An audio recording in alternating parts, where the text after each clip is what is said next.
नमस्कार दर्शकबिन, यहाँहरूलाई हार्दिक स्वागत छ ए टु जेड संवादमा। बहसको असली स्वाद ए टु जेड संवाद। तपाईहरुलाई साथ दिनको लागि उपस्थित छु राजु सापकोटा। आज हामी कार्यक्रममा कुराकानी गर्दैछौँ विवेकशील साझा पार्टीका प्रवक्ता शरदराज पाठकसँग। विशेषतः मुलुकमा राजनीतिक अस्थिरताले स्थान जमाइरहँदा र पुस 5 को प्रधानमन्त्री केपी ओलीको कदमपछि मुलुकमा विभिन्न घटनाक्रमहरू भइरहँदा विवेकशील साझा पार्टी अहिले के गर्दैछ, उहाँहरूको राजनीतिक एजेन्डा के हो र उहाँहरू अब के कसरी अगाडि बढ्दै हुनुहुन्छ, शक्ति प्रदर्शनमा उहाँहरूले ध्यान किन नदिएको, यी लगायतका विषयमा आज हामी ए टु जेड संवादमा कुराकानी गर्दैछौँ। हामीसँग हुनुहुन्छ विवेकशील साझा पार्टीका प्रवक्ता शरदराज पाठक।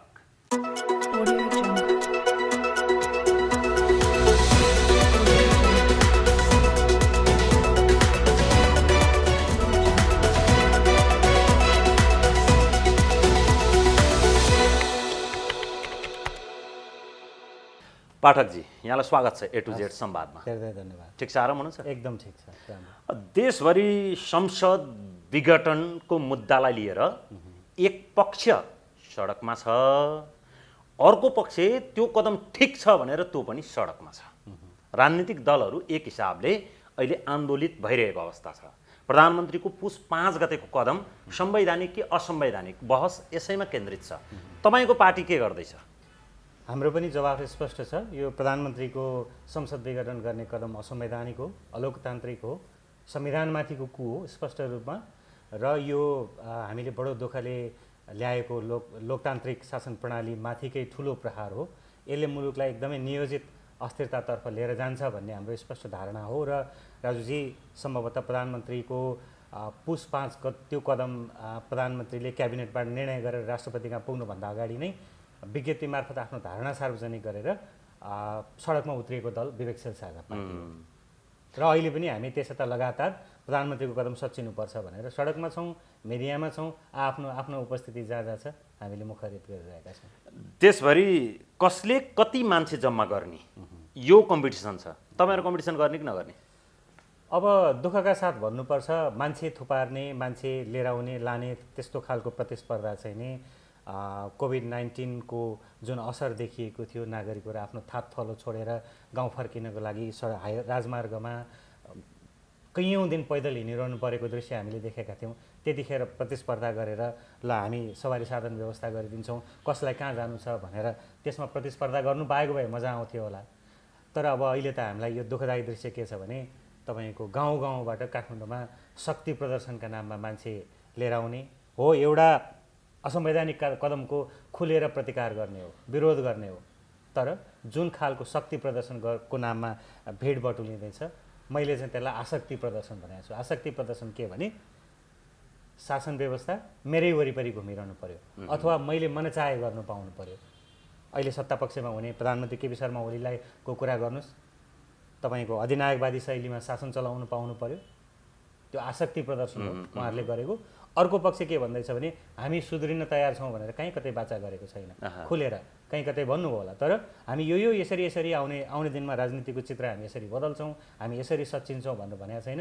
उहाँहरूले फेरि पनि केपी ओली पात्रलाई हटाएर अर्को त्यस्तै अर्का 2-3वटा पात्रलाई स्थापित गर्ने आसक्ति प्रदर्शन गरिरहनु भएको छ। हामी त्यस्ता खालको प्रतिस्पर्धामा छैनौँ। तर हामी चाहिँ के प्रतिस्पर्धामा छौँ भने, यदि यसलाई प्रतिस्पर्धा मान्ने हो भने प्रधानमन्त्रीको कदमलाई सच्याउनुपर्छ भनेर निरन्तर नागरिकलाई सचेत गराउने र एक प्रकारको सत्तालाई खबरदारी गर्ने। तपाईँले असंवैधानिक कदम चाल्नु भएको छ, मुलुकलाई भड्खालोमा हाल्न तयारी गर्नुभयो, तपाईँ दण्डित हुनुपर्छ भनेर उहाँलाई सचेत गराउने प्रतिस्पर्धामा चाहिँ हामी। पाठकजी, एउटा सिद्धान्त मैले बुझ्नै सकिनँ कि साथीको साथी साथी होइन, दुश्मनको दुश्मन दुश्मन हो कि होइन? अनि असंवैधानिक भन्नेहरू एकै ठाउँमा आएर एउटै मोर्चा बनाएर आन्दोलन किन गर्न सक्या? दुश्मनको दुश्मन दुश्मन हुन्छ हुन्न? तपाईँको प्रश्नमा आफैमा उत्तर छ। के छ भने नागरिकहरूले विश्वास गर्न सक्नु पर्यो। जस्तो अथवा हामी नागरिकको ठुलो जनमतको प्रतिनिधित्व गर्छौँ, सङ्ख्यात्मक रूपमा होइन भावनात्मक रूपमा विवेकशील साझा पार्टीले प्रतिनिधित्व गर्छ भनेर दाबी गरिरहँदाखेरि के भने हामीले भनेका छौँ लोकतान्त्रिक शक्तिहरूसँग यो असंवैधानिक कदम विरुद्ध मोर्चाबन्दी गर्न सहकारी गर्न हामी खुला छौँ। तर हाम्रो शर्त के हो भने अघि पनि मैले भने केपी ओलीले देखाएको राजनीतिक चरित्र जस्तो छ उहाँको प्रतिस्थापनमा आउने व्यक्तिको चरित्र पनि त करिब करिब उस्तै छ भने एउटा पात्रलाई उस्तै चरित्र बोकेको पात्रलाई प्रतिस्थापन गरेर ठ्याक्कै त्यस्तै रूप अनुहारको रङ फरक होला अनुहारको आकार फरक होला तर चरित्र ठ्याक्कै बोकेको व्यक्तिलाई प्रतिस्थापन गर्न कसले साथ दिन्छ आजको दिनमा कि भन्नु पर्यो संसदमा भएका राजनीतिक दलहरूले हिजो हामीले यो यो यो गल्ती गऱ्यौँ यसका लागि हामी दण्डित हुन तयार बनिरहेछन् त केपी ओलीलाई समर्थन गर्नु हाम्रो ठुलो गल्ती भयो केपी ओलीले भनेको कुरा मान्नु हाम्रो ठुलो गल्ती भयो बनिरहेछन् त। उहाँले कति वर्षदेखि गल्ती गर्नुभएको छ राजुजी नेपाली नागरिकलाई सोधौँ त 30 वर्षदेखि बहुदल प्राप्तिको दिनदेखि आज गन्यौँ भने हामीले 30-31 वर्ष बिताइसक्यौँ। कतिवटा गल्ती गर्नुभएको छ गल्ती मात्रै हो र नागरिकप्रति अक्षम्य अपराध गर्नुभएको छ अरबौँ खरबौँको चाहिँ नि काण्डहरू गर्नुभएको छ यति ओम्नी लगायत लाउडा धमिजा कतिवटा काण्ड छ एउटा दलको कुरा छैन यहाँनिर लगातार राज्य दोहन भएको छ। हिजो कुन आर्थिक अवस्थाबाट माथि उठेर आज 30 वर्ष राजनीतिको केन्द्रमा बसेको राजनीतिक दलका नेताहरूको सम्पत्ति विवरण मात्रै छानबिन गरौँ त हामीले भनेका छौँ हामी जब राजनीतिको केन्द्रमा हुन्छौँ अहिले देखिएका कोही पनि पात्र राजनीतिमा हुँदैन उहाँहरूको जाने ठाउँ त जेल हो। हामी छानबिन गर्छौँ विवेकशील साझा पार्टी जब राजनीतिको केन्द्रमा आउँछ सत्तामा आउँछ हामी सम्पत्ति राजनीतिको उच्च नेतृत्वमा भएका तपाईँको सार्वजनिक पदमा धारण गरेका हरेकको सम्पत्ति छानबिन गर्छौँ। त्यसो गर्दाखेरि मलाई दुःख लाग्दैन यो भनिरहँदा तर कतिपयलाई डर होला त्रास होला किनभने उहाँहरू चाहिँ नि सधैँ आफूमा केन्द्रमा रहिरहनु पाएदेखि त्यो दिनलाई अलिकति पर धकेल्न सकिन्छ अथवा आफू जेल जानु पर्दैन भन्ने होला। तर तपाईँ कल्पना गर्नुहोस् न तपाईँ एकजना सञ्चारकर्मी हुनुहुन्छ तपाईँले लगातार दशकौँदेखि हेरिरहनु भएको छ कोही यस्तो अत्यन्त सीमित राजनीतिक कर्मीहरू मात्रै बस्लान् अरू सबै जेलको कालकोठरीमा पुग्नुपर्ने स्थिति छ।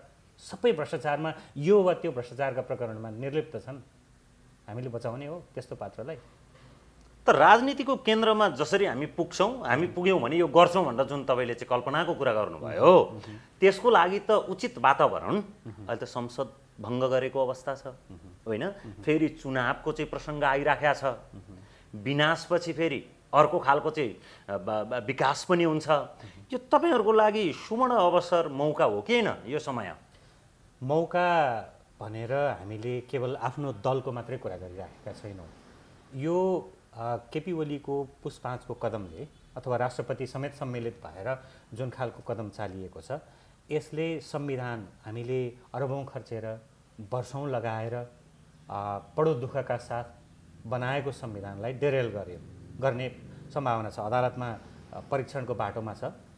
तर अब तपाईँले भनेको जस्तो चुनावमा जाने हामीलाई त्यस्ता खालको प्रतिक्रिया आउँछन् तपाईँहरू जस्तो राजनीतिक दल मुलुकले विकल्प खोजिरहेछ तपाईँहरू चुनावको बाटोमा गए त तपाईँहरूलाई चाहिँ नि अवसर आउँछ नि भनेर यदि तपाईँले त्यसलाई इङ्गित गर्नुभएको हो भने हामी अहिले हाम्रा लागि अवसर खोजेका छैनौँ। हामीले जब संविधानले रेलको लिकको बाटो छोड्छ लिक छोड्छ ट्र्याक छोड्छ त्यसपछि त मुलुक दुर्घटनामा जान्छ। जब दुर्घटनाग्रस्त स्थलमा तँलाई कति चोट लाग्यो मलाई कति चोट लाग्यो अथवा कसलाई चोट लागेन भनेर रमाएर बस्ने स्थिति हो र हामी सबै दुर्घटनाग्रस्त क्षेत्रमा बसेर अनि तँलाई फाइदा भयो कि मलाई फाइदा भयो भन्ने स्थितिमा पुग्ने हो र हामी त हाम्रो अहिलेको प्रमुख दायित्व भनेको मुलुकलाई दुर्घटनाबाट जोगाउने हो लोकतन्त्रलाई बचाउने हो।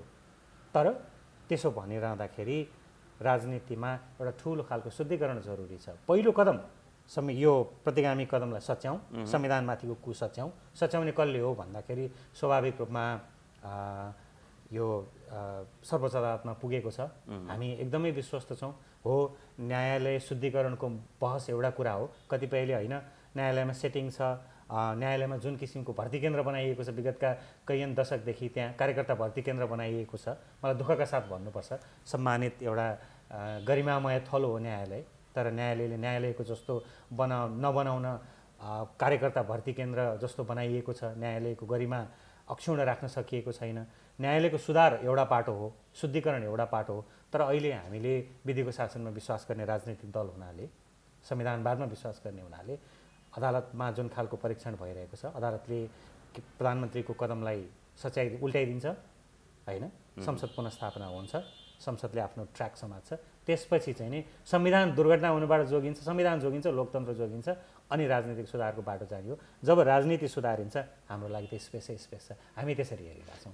न त आन्दोलन गर्ने, न शक्ति प्रदर्शन गर्ने, न केपी ओलीको कदमलाई समर्थन गर्ने। तपाईँहरू चाहिँ रमिता मात्रै हेरेर बसिरहनु भएको छ, कम्युनिस्टहरू जुधिरहेका छन् र चाहिँ तपाईँहरू चाहिँ एक नम्बर रमिते चाहिँ बनिरहनु भएको छ भनेर पनि मान्छेहरूले भने होइन। तपाईँ रमिते कहिलेसम्म भन्ने? हाम्रो आन्दोलन हेर्नुहोस्, अब त्यसो भनिरहँदाखेरि हामीले आफ्नो सामर्थ्य अनुसारको, मैले अघि पनि भने, प्रधानमन्त्रीले क्याबिनेटबाट निर्णय गरेर राष्ट्रपति कहाँ पुग्नुभन्दा पहिला आधिकारिक रूपमा वक्तव्य जारी गरेर राष्ट्रपति महोदय यो प्रधानमन्त्रीको सर्वथा गलत कदम हो, तपाईँले संविधानका जानकारहरूसँग विज्ञहरूसँग परामर्श गरेर निर्णय लिनु होला, यसले मुलुकलाई दुर्घटनाको बाटो लिएर जान्छ, यो त संविधानमाथिको कु हो, तपाईँ यसको हिस्सेदार नबन्नु होला भनेर खबरदारी गर्ने राजनीतिक दल हामी हौँ।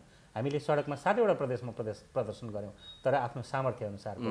यहाँ हामीसँग कुनै राज्य कोष दोहन गरेको अथवा चाहिँ नि अपारदर्शी कुनै त्यस्तो स्रोतहरू छैन कि त्यो हुन त हाम्रो इच्छाको विषय पनि होइन, हाम्रो रुचिको विषय होइन, यही चित्र बदल्न भनेर राजनीतिमा आएको छौँ हामी। त्यो अपारदर्शी किसिमले पैसा उठाएर आजका दिनमा तपाईँ अघि अनौपचारिक कुराकानीमा हुँदै थियो, भेट बटुल्ने, 1500 रुपियाँ भत्ता दिएर, खाना दिएर, मेस सञ्चालन गरेर, त्यस्तो किसिमको राजनीतिबाट हामी पर रहन्छौँ। तर हामीले आफ्नो सामर्थ्य अनुसार, आफ्नो क्षमता अनुसार सडकमा त छौँ नै, तर हाम्रो आन्दोलन चाहिँ के हो भने वैचारिक आन्दोलन। म 2 हप्तादेखि चितवनमा छु। अनि मान्छे नबटुलिकन, भिड जम्मा नगरिकन कुनै पनि राजनीतिक शक्तिले आफ्नो विचार कसरी प्रवाह गर्न सक्छ र सत्ताको प्रमुख जो छ त्यसलाई कसरी खबरदारी गर्न सक्छ? 2-4 जना मात्रै चाहिँ निक्लिएर 2-4 वटा विज्ञप्ति जारी गरेर अहिलेको शासकलाई तपाईँहरू दबाब दिन सक्नुहुन्छ? तपाईँहरू आफै भनिरहनु भएको छ असंवैधानिक अलोकतान्त्रिक कदम भनेर। तपाईँको कुरा एउटा पाटोबाट ठिक होला, आजको दिनमा हेर्ने के भने कसले कत्रो भिड बटुल्न सक्यो, कसको आवाज ठुलो भनेर त्यसरी मापन गरिन्छ। हामी के विश्वास गर्छौँ भने अब भिडतन्त्रले सधैँभरि यो मुलुकको राजनीतिक दिशानिर्देश गर्नु हुँदैन। नागरिकको शक्ति छ नि, नागरिकको विचारको शक्ति, नागरिकको चेतनाको शक्ति, त्यो सानो शक्ति हो। तपाईँको निर्वाचनबाट अभिव्यक्त हुने नागरिकको मत सानो शक्ति हो, त्यसले उथलपुथल ल्याउन सक्छ। नागरिक जाग्ने भनेको सडकमा आएको नागरिक मात्रै जागेको होइन नि, नागरिकले निर्वाचनबाट यिनीहरूले अति नै गरे, अब योलाई यस्तो खालको खराब राजनीति र खराब राजनीति सञ्चालन गर्ने पात्रहरूलाई हामी समूल अन्त्य गर्न तयार छौँ। अबको दिनमा यस्तो किसिमको राजनीतिक चित्र, राजनीतिक दृश्य हामी देख्न सक्दैनौँ, हामी धान्न सक्दैनौँ। यो मुलुक त 30 वर्ष त व्यर्थमा खेर फालिसक्यौँ हामीले। समृद्धिको आकाङ्क्षा, विकासको आकाङ्क्षा, सुशासनको आकाङ्क्षा, भ्रष्टाचारमुक्त समाजको आकाङ्क्षा, समाज निराश छ। अब त्यो आकाङ्क्षा चाहिँ नि विचारको क्रान्ति, तपाईँले अघि सडकको क्रान्तिको कुरा गर्नुभयो, हामी विचारको क्रान्तिमा विश्वास गरिरहेछौँ। र म के गर्व गर्छु भने नागरिक वाक्कदिक्क भइसक्नु भएको छ। त्यो प्रस्फुटन हुने क्रममा अघिल्लो भनेपछि यसो भनौँ त पाठकजी, जति पनि मान्छेहरू सडकमा आएका छन्, के हो भनेको भिडतन्त्र मन पराउनेहरू भए, जति पनि मान्छेहरू घरभित्र बसिरहेका छन्, तिनीहरूले चाहिँ विवेकशील साझालाई समर्थन गर्छन् भोलि ब्यालेट बक्स रोज्ने बेलामा, त्यही भन्न खोज्नुभयो? अब म त्यत्रो ठुलो दाबी पनि गर्दिनँ कि सबै जो अहिले आन्दोलनमा सरिक हुनुहुन्न उहाँहरू सबै विवेकशील साझा पार्टीलाई भोट गर्छु भन्यो भने त्यो अलि अतिरञ्जित दाबी होला। तर के हो भने यो मुलुकमा तपाईँको कसैको प्रलोभन दिएर मासु भात खाएर चुनावमा भोट हाल्ने, अथवा कसैले लगेर बाइकमा पेट्रोल हालिदिएर चुनावको र्यालीमा हिँड्ने, अथवा विरोध प्रदर्शनमा 1500 भत्ता पाएर, अथवा यो खुवाउँछु त्यो खुवाउँछु, यो ठाउँमा दर्शन गराउँछु भनेर मात्रै जाने भिड मात्रैको समाज होइन नि त। यो त बहुत चेतनशील समाज छ। चेतनाको स्तर बिस्तारै बिस्तारै बिस्तारै धेरै माथि पुगिसकेको छ। हो, कहिलेकाहीँ केही घटनाक्रमहरूले प्रभावित हुँदो रहेछ, जस्तो स्थिर सरकार सुशासनको नाराले मुलुक झप्पै प्रभावित भयो, करिब 2/3 मत दियो। यिनीहरूको चित्र, यिनीहरूको चरित्र थाहा नपाएर होइन, किनभने नागरिक वाक्कदिक्क भइसकेका थिए। कमसेकम संविधानले एउटा बाध्यात्मक खालको व्यवस्था गरेका थियो कि संसद, अब विगतको संसद विघटनका खेलहरू जे जस्ता थिए त्यो खेल अबको संविधानले रोक्ने प्रबन्ध मिलाइसकेको छ। स्थिर सरकार भयो भने केही न केही भयो नि काम हुन्छ। एकचोटि परीक्षण त गरी हेरौँ न भनेर परीक्षण गरेको थियो मुलुकले, नागरिकले त्यो खालको मत जाहेर गर्नुभएको थियो। अब फर्केर जाने बाटो कहाँ छ?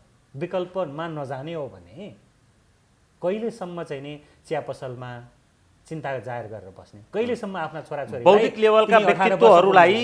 लेभलका व्यक्तित्वहरूलाई चाहिँ आफ्नो पक्षमा पार्ने तपाईँहरूको प्रयत्न जारी छ।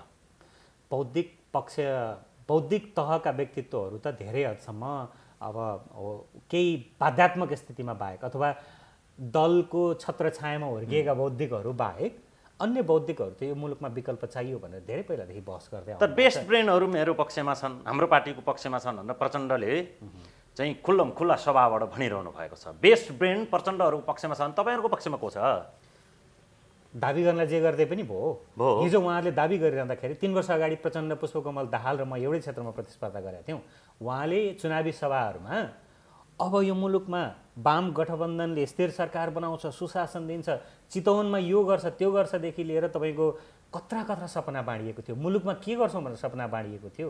अझै पनि त्यस्तो दाबीलाई पत्याउने तपाईँ जस्तो सञ्चारकर्मीले अरू छोडिदिनु, तपाईँ एउटा चाहिँ यत्रो लामो समयदेखि सञ्चारकर्म गरेको व्यक्तिले त्यस्तो दाबीलाई आउटराइट खारेज गरिदिने कि तपाईँ ममाथि आएर प्रतिप्रश्न गर्ने भन्नुहोस् त। अब त के हो भने समय के हो भने विकल्पको आकाङ्क्षा मेरो मात्रै आकाङ्क्षा होइन दाजुजी, अथवा यो देशमा मन दुखेका नागरिकको मात्रै आकाङ्क्षा होइन, हरेक नागरिकको आकाङ्क्षा हो। तपाईँको आकाङ्क्षा हुनु पर्यो, तपाईँ जस्ता हजारौँ सञ्चारकर्मीको आकाङ्क्षा हुनु पर्यो। राजनीति जुन खालको एउटा गन्जागोल छ, सधैँभरि अस्थिरता, सधैँभरि चाहिँ नि यस्तो विकृत राजनीतिले तपाईँहरूलाई कति वाक्क दिक्क बनाएको छ। सधैँभरि त्यही कुरा गरिरहेको छ।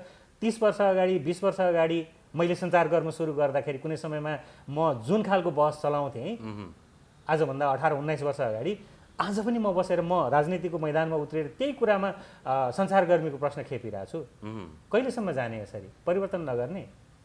अब प्रचण्डसँग एउटै क्षेत्रमा तपाईँ चाहिँ प्रतिस्पर्धा गर्नुभएको, अब चुनाव पनि घोषणा भएको छ, भलै होला नहोला थाहा छैन, कुनै समय त फेरि चुनाव हुन्छ। प्रचण्डसँग भिड्ने कि नभिड्ने फेरि तपाईँ? अब मुख्य रूपमा मेरो चितवनबाट अघिल्लोचोटि प्रतिस्पर्धा गर्दा जुन खालको एउटा खालको अभिमत, नागरिक अभिमत मैले पाएँ, त्यो पहिलो पटक कुनै बलियो साङ्गठनिक आधार अथवा सामान्य साङ्गठनिक आधार बिना पनि म लगभग एकदमै नयाँ व्यक्ति राजनीतिमा आएको होइन, जुन खालको मत मैले यहाँबाट प्राप्त गरेँ त्यो, अथवा मेरो पार्टीले, विवेकशील साझा पार्टीले चितवन जिल्लाबाट प्राप्त गर्यो, मैले मेरो क्षेत्र नम्बर 3 मा प्राप्त गरेँ, त्यो निकै सम्मानजनक मत थियो। अब त्यसमा त पछि हट्ने कुरै छैन। तर सँगै के भने हामी पार्टी प्रणालीमा विश्वास गर्छौँ। मेरो पार्टीले मलाई जे भन्छ त्यो गर्नुपर्छ। म चाहिँ नि अहिले 2 हप्ता यसो घुमिरहेँ, आफ्नो निर्वाचन क्षेत्रहरूमा गएँ, नागरिकहरूसँग अन्तर्क्रिया गरेँ। उहाँकै पार्टीका कैयन व्यक्तिहरूले समाजमा गएर मुख देखाउन सक्ने स्थितिमा हामी छैनौँ। प्रधानमन्त्री केपी शर्मा ओलीले त संसद विघटन गर्नुभयो, उहाँ एउटा पात्र बन्नुभयो, एउटा कारक बन्नुभयो, तर त्यसका पछाडि अरू पात्रहरू सबै चोखा छन्। हामीले जिताएर पठाएको पात्रले हामीलाई लाजमर्नु बनाइदिनु भएको छ। भोट माग त उहाँहरू दैलोमा पुग्नु भएको होइन, हामीले गएर कन्भिन्स गरे हो भनेर उहाँका अगुवा कार्यकर्ताले भनिरहनु भएको छ। उहाँका अगुवा कार्यकर्ता उहाँसँग चाहिँ नि सन्तुष्ट हुनुहुन्न, गाउँ जान सक्ने, ती मतदातालाई भेटेर फेरि यस्तो गरिरहेछ है हाम्रो पार्टीले भन्न सक्ने स्थितिमा हुनुहुन्न भने जाग्छ चितवन क्षेत्र नम्बर 3। म त एकदमै तयार छु। अब पुनर्स्थापनाले मुलुकलाई अस्थिरताबाट स्थिरतामा ल्याउँछ अथवा चुनावले अस्थिरताबाट स्थिरतामा ल्याउँछ, के हो त विकल्प खास? तपाईँले भन्नुभएको कोणबाट धेरै खरी बहसहरू अहिले भइरहेका छन्। अब संसद विघटनलाई अदालतले सदर गरिदियो भने त संविधानले ट्र्याक छोड्छ, त्यो दुर्घटनाको बाटोमा जान्छ, स्पष्ट छ। अब संसद पुनर्स्थापना भइसकेपछि पनि एक प्रकारको राजनीतिक गन्जागोल त त्यहाँनिर सृजना हुन्छ, किनभने मुलुक एउटा स्मुथ बाटोबाट हिँडिरहेको थियो, एउटा दलको ठुलो बहुमत थियो। त्यो बहुमत प्राप्त दलले 5 वर्षसम्म, अर्को आवधिक निर्वाचनसम्म राम्रोसँग जनआकाङ्क्षा सम्बोधन गर्ने गरी, सुशासन दिने गरी होइन, समृद्ध नेपाल सुखी नेपालीको जुन नारा थियो त्यो नारालाई सार्थक बनाउने गरी काम गर्ने सुवर्ण अवसर थियो। काम गर्न नसकेपछि संसद विघटन गर्नुभयो, दुर्भाग्यपूर्ण, संसद फेस पनि नगरिकन। अब त्यसले विगतको जस्तो नेकपा फुट्ला होइन, अनि त्यसपछि फेरि संसदीय राजनीतिका फोहोरी खेलहरू त्यहाँ देखिन थाल्लान्। तर के हो भने दुर्घटनाबाट त जोगिन्छ। भोलि अर्को व्यक्तिले आएर हिम्मत गर्दैन कि मैले मलाई संसदमा मैले काम गर्न सकिनँ, अथवा संसदमा मेरो लागि सुविधाजनक बहुमत भएन म संसद विघटन गरिदिन्छु भनेर ठाडो आँट गर्न नसकोस्। त्यसपछि मुलुकले एउटा खालको सहमति खोज्छ। त्यो सहमति कस्तो हुनेछ के हुनेछ भन्ने अलिकति पर्याप्त एक्सर्साइज माग्छ त्यसले। सम्भवतः अर्को चुनावले फेरि अर्को गति देला। तर के हो भने यस्ता खालका कुत्सित मनोकांक्षा बोकेका अधिनायकवादी ढङ्गले शासन शैली सञ्चालन गर्ने मनोकांक्षा पालेका व्यक्तिहरू चाहिँ परास्त हुनुपर्छ। होइन, चुनाव भयो भने ठिक हुन्छ अथवा पुनस्थापना भयो भने ठिक हुन्छ भन्ने परिस्थिति त रहेन त। जे भए पनि अस्थिरता त आउने भयो त। अब अस्थिरताको स्केल त तलमाथि हुन्छ। संविधानले त राजनीतिक स्थिरताको सुनिश्चितता गर्ने माध्यम के हो त भन्दा संविधान हो, त्यो डकुमेन्ट हो। अब अहिले नै यो संसद विघटनलाई सदर गरिदियो भने त अनियन्त्रित खालको अस्थिरतामा जान्छ मुलुक। के हुन्छ भन्नै सकिँदैन। तपाईँ हामी यसरी खुला बसेर बहस गर्ने अथवा खुला समाजमा बसेर राजनीति गर्ने अथवा लोकतन्त्रै हामीले प्राप्त गरेको बडा दुःखले प्राप्त गरेको लोकतन्त्रै रहन्छ कि रहन्न भन्ने प्रश्न पनि हुन्छ। यो त नियोजित षड्यन्त्र हो। यो बडा डिजाइन अन्तर्गत आएको छ भन्ने हामीलाई लाग्छ। त्यो डिजाइन के हो त खोल्दै जाला।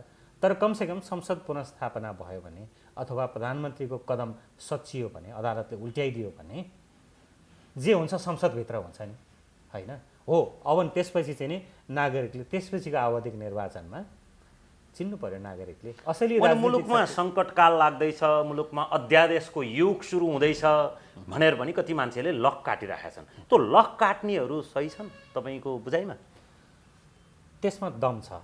किनभने जो व्यक्ति लतारिएर घिसारिएर लोकतन्त्रमा आएको हो, लोकतन्त्रप्रति पूर्ण आस्था थिएन ती व्यक्तिलाई। प्रधानमन्त्री केपी शर्मा ओली लोकतन्त्रप्रति कहाँ प्रतिबद्ध व्यक्ति हो र? उहाँको शासन सञ्चालनको शैली हेर्नुहोस्। लोकतन्त्रप्रति प्रतिबद्ध व्यक्तिले जनताको अपेक्षामाथि यत्रो घात गर्दैन, लोकतन्त्रको मर्ममाथि यत्रो ठुलो प्रहार गर्दैन। म दुःखका साथ भनिरहेको छु। तर के गर्ने, परिस्थिति त्यस्तो बन्यो कि उहाँले बाँडेका खोक्रा सपनाहरूमा मुलुकले एकचोटि आशा देख्यो। नागरिकले देखे त देख्नुभयो, के गर्ने। तर नतिजा के भयो? त्यही लोकतन्त्रमाथि प्रहार भयो, त्यही नागरिकको सपनामाथि प्रहार भयो। अब गर्ने के, होइन त? मुलुकमा खास एकजना डिक्टेटर चाहियो जसले डिक्टेट गरोस्। त्यस्तो खालको अधिनायकवादी सोच भएको मान्छेको पनि चाहिँ खोजी गर्नुपर्छ भनेर एउटा तबकाले भनिरहेको पनि छ। खास यो डिक्टेट गर्नुपर्छ भन्ने जुन मत छ नि, त्यो मत अभिव्यक्त गर्नेहरूलाई के भन्न चाहनुहुन्छ तपाईँ? दुःखका साथ भन्नुपर्छ, प्रजातन्त्रका लागि जेलनेल भोगेका, दशकौँ सङ्घर्ष गरेका, लोकतन्त्र प्राप्तिको लडाइँमा शहादत प्राप्त गरेका व्यक्तिका परिवारहरू पनि कस्तो लोकतन्त्र लिएर आएछौँ हामीले। श्रीपेज लगाउने राजाको ठाउँमा अर्को व्यक्तिलाई प्रतिस्थापन गरेछौँ। चित्र उही छ, चरित्र उही छ, पात्र मात्रै फरक छ, व्यवहार उही छ, कार्यशैली उही छ, सोच उही छ, उही सामन्ती संस्कार छ। नागरिक दिक्क भएर यो मुलुकमा अब लोकतन्त्र नै नफाप्ने हो कि क्या हो? कोही एउटा कठोर शासक आओस् जसले चाहिँ नि यी भ्रष्टाचारमा निर्लिप्त ठुल्ठुला काण्ड घटाउने सबै राजनीतिक दलका नेताहरूलाई जेलको बाटो देखाओस् र मुलुक एक प्रकारले सञ्चालन गरोस् भनेर आकाङ्क्षा व्यक्त गर्नुभएको हो। उहाँहरूको मत के हो भने डिक्टेटरै आओस् भन्न खोज्या होइन नि। उहाँहरूले भन्न खोज्नु भएको त के हो भने यिनै पात्रहरू रहने भने लोकतन्त्रको नाममा तपाईँको लुटतन्त्र मचिरहने रहेछ, सच्चिन नसक्ने रहेछ भन्ने हो। उहाँहरूको भावनालाई सम्मान गर्दै उहाँहरूलाई के भन्नुहुन्छ भन्ने प्रश्नमा मेरो निवेदन के हो भने लोकतन्त्रको विकल्प छ। अझ उन्नत लोकतन्त्र, अझ समुन्नत लोकतन्त्र, अझ लोकतन्त्रप्रति प्रतिबद्ध व्यक्तिहरूलाई तपाईँहरूको अधिकार प्रयोग गरेर तपाईँहरूको मतबाट ल्याउन सकिन्छ। भोलि अधिनायकवादी व्यवस्थामा फर्क्यौँ भने, डिक्टेटरसिपको कुराहरूमा हामी फस्दै गयौँ भने अथवा त्यसलाई प्रवर्धन गर्न थाल्यौँ भने त भोलि फर्काउन गाह्रो हुन्छ। अर्को रक्तपातपूर्ण सङ्घर्ष गर्नुपर्ने हुन्छ होला। मुलुकले त्यो धान्न सक्दैन। लोकतन्त्रमा तपाईँ सर्वशक्तिमान हुनुहुन्छ। तपाईँले मत दिने बेलामा यो लोकतन्त्रको भावना अनुकूल नागरिकको आकाङ्क्षा अनुसार काम गर्ने राजनीतिक दल को हो, राजनीतिक दल मात्रै होइन, त्यो राजनीतिक दलले उठाएका पात्रहरू कस्ता छन्, तिनीहरूको इतिहास के हो, लोकतन्त्रप्रतिको प्रतिबद्धता के हो, विकास समृद्धि सुशासनको भिजन के हो, मुलुकलाई अगाडि बढाउने दृष्टिकोण के हो, त्यो अनुसारको चरित्र छ कि छैन, यो सबै चिजलाई मिहिन ढङ्गले मूल्याङ्कन गरेर त जब जुन दिन निर्वाचन हुन्छ त्यो दिनमा तपाईँले एकदमै विवेक प्रयोग गरेर कसैको डर धम्की धाक प्रभावमा नपरिकन जब तपाईँ निर्णय आफ्नो ब्यालेट बक्समा खसाउनुहुन्छ, मतपत्रमा आफ्नो मत जाहेर गर्नुहुन्छ, आफ्नो शक्तिमा विश्वास गर्नुहोस्। त्यो दिनमा तपाईँले जित्नुहुन्छ। शरदजी, तपाईँ मतदाता भेटघाटमा पनि व्यस्त रहनुभयो, तपाईँहरूको पार्टीप्रति आकर्षण बढ्दो छ, के छ अवस्था? धेरै हदसम्म बढ्दो छ, किनभने अघिल्लोचोटि निर्वाचनका क्रममा हामी भर्खर नयाँ पार्टीका रूपमा आएका थियौँ।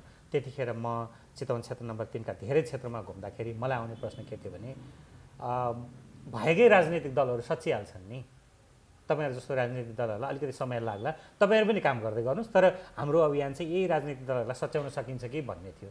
तर मैले अहिले 2 हप्ता चितवन बसाएका क्रममा मेरो निर्वाचन क्षेत्रको मात्रै होइन, चितवन जिल्लाका धेरै क्षेत्रहरूमा घुमेर त्यहाँका विभिन्न तह तब्कामा बसेर काम गरेका सर्वसाधारण नागरिकदेखि अन्य पार्टीको विभिन्न संरचनामा बसेका व्यक्तित्वहरूसँग कुरा गर्दाखेरि मैले पाएको अभिमत के हो भने यहाँ असाध्यै ठुलो निराशा छ। सत्ता पक्षसँग मात्रै छैन, संविधानको पिता हामीले हाम्रो प्रधानमन्त्री, हाम्रो पार्टीको प्रधानमन्त्री हुँदाखेरि आएको संविधान भनेर दाबी गर्ने राजनीतिक दल नेपाली कङ्ग्रेसका कैयन इमान्दार सक्षम राजनीतिक दलका नेताहरू त्यही संविधानमाथि यत्रो ठुलो खड्ग प्रहार हुँदा हाम्रो पार्टी धुलमुले छ। हाम्रो पार्टी त्यो संविधान जोगाउन भनेर भनेको छैन, निर्वाचनबाट फेरि को व्यक्तिलाई प्रधानमन्त्री हुन्छ हाम्रो अवसर आउँछ भनेको छ। संविधान रहेन, व्यक्तिको कुरा आउँछ भनेर उहाँहरू चाहिँ ठुलो चिन्तामा हुनुहुन्छ, ठुलो आक्रोश छ, निराशा छ। तपाईँको अब यसरी राजनीति चल्दैन, हामी पनि विकल्पको खोजीमा लाग्छौँ, विकल्पलाई प्रवर्धन गर्छौँ। तपाईँहरूले क्यास गर्नुहुन्छ त उहाँहरूको असन्तुष्टिलाई? गर्नुपर्छ, विकल्पै छैन। उहाँहरूलाई नागरिकको एउटा ठुलो आम तब्कालाई के अर्को पक्षले क्यास गर्छ? त्यसलाई कसले गर्छ? छैन, फर्केर जाने उही नेकपामा अथवा उही कङ्ग्रेसमा, त्यो त म देख्दिनँ। तपाईँहरूलाई फाइदा हुनेवाला छ? तेस्रो फाइदा भन्दा मुलुकलाई फाइदा हुन्छ। हाम्रो फाइदा भनेको त मुलुकको फाइदा हो नि। हामी एउटा उन्नत लोकतान्त्रिक व्यवस्थामा विश्वास गर्ने, जनमुखी राजनीति गर्ने, आजको युगको राजनीति गर्ने राजनीतिक दललाई फाइदा हुनु भनेको के हो?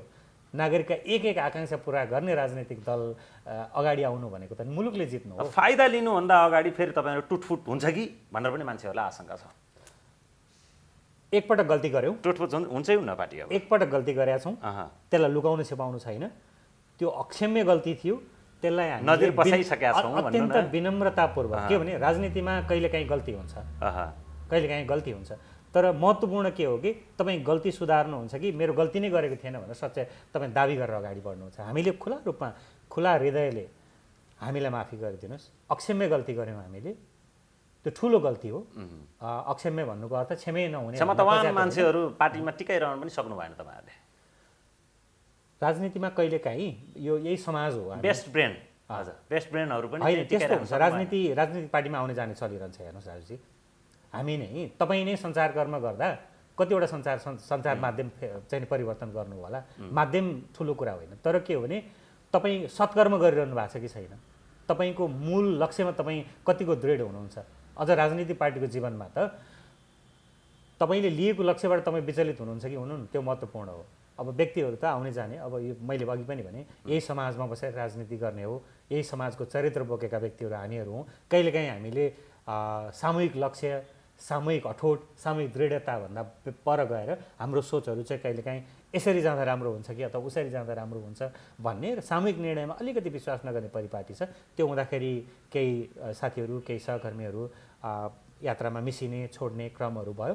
तर पार्टी निरन्तर दृढ रूपमा एउटा आफ्नो बाटोमा हिँडिरहेको छ। यसको अर्थ के हो भने यो मुलुकले खोजेको भरपर्दो वैकल्पिक पार्टी मात्रै होइन, समग्र राजनीतिको चित्र बदल्ने भरपर्दो पार्टी, जुन पार्टीमा नागरिकले आउने कैयन दशकसम्म एक छत्र रूपमा आँखा चिम्लिएर विश्वास गर्ने पार्टी बनाउने हाम्रो जुन अठोट हो, त्यसमा हामी एकदमै दृढ निश्चयतापूर्वक अगाडि बढिरहेका छौँ। हामी त्यसमा अब पार्टी फुट्ने, विभाजन हुने भन्ने त प्रश्नै रहेन। त्यो गऱ्यौँ भने त सम्भवतः तपाईँले हामीलाई राजनीतिमा देख्नै पाउनु, हामी नै बन्द गरिदिन्छौँ। हस् पाठकजी, यहाँले आफ्नो महत्त्वपूर्ण समय A to Z संवादलाई उपलब्ध गराइदिनु भयो, अत्यन्तै आभारी छौँ र तपाईँको राजनीतिक जीवन पनि सफलता उन्मुख रहोस्, हाम्रो शुभकामना छ। मेरा विचार राख्ने मौका दिनुभयो, तपाईँलाई धेरै धेरै धन्यवाद। नमस्कार। दर्शकवृन्द, आज हामीले कार्यक्रम A to Z संवादमा कुराकानी गऱ्यौँ विवेकशील साझा पार्टीका प्रवक्ता शरद राज पाठकसँग। यो बहस यतिन्जेल यहाँहरूले हेरिदिनु भयो, हामी अत्यन्तै आभारी छौँ। यो बहसलाई तपाईँहरूले सेयर पनि गर्न सक्नुहुनेछ। A to Z समाचारको आधिकारिक युट्युब च्यानलमा रहेको हाम्रो यो बहसलाई यहाँहरूले सेयर गरिदिनुहोला। फेसबुकमा रहेको यो कार्यक्रमलाई पनि सेयर गरिदिनुहोला, लाइक गरिदिनुहोला र कमेन्ट गरिदिनुहोला। यो मेरो विशेष अनुरोध यहाँहरूलाई। र कार्यक्रम ए टु जेड संवादबाट प्रविधिमा साथ दिने, क्यामेरामा साथ दिने सम्पूर्ण टिमसहित राजु सापकोटा बिदा हुने अनुमति चाहन्छु। नमस्कार।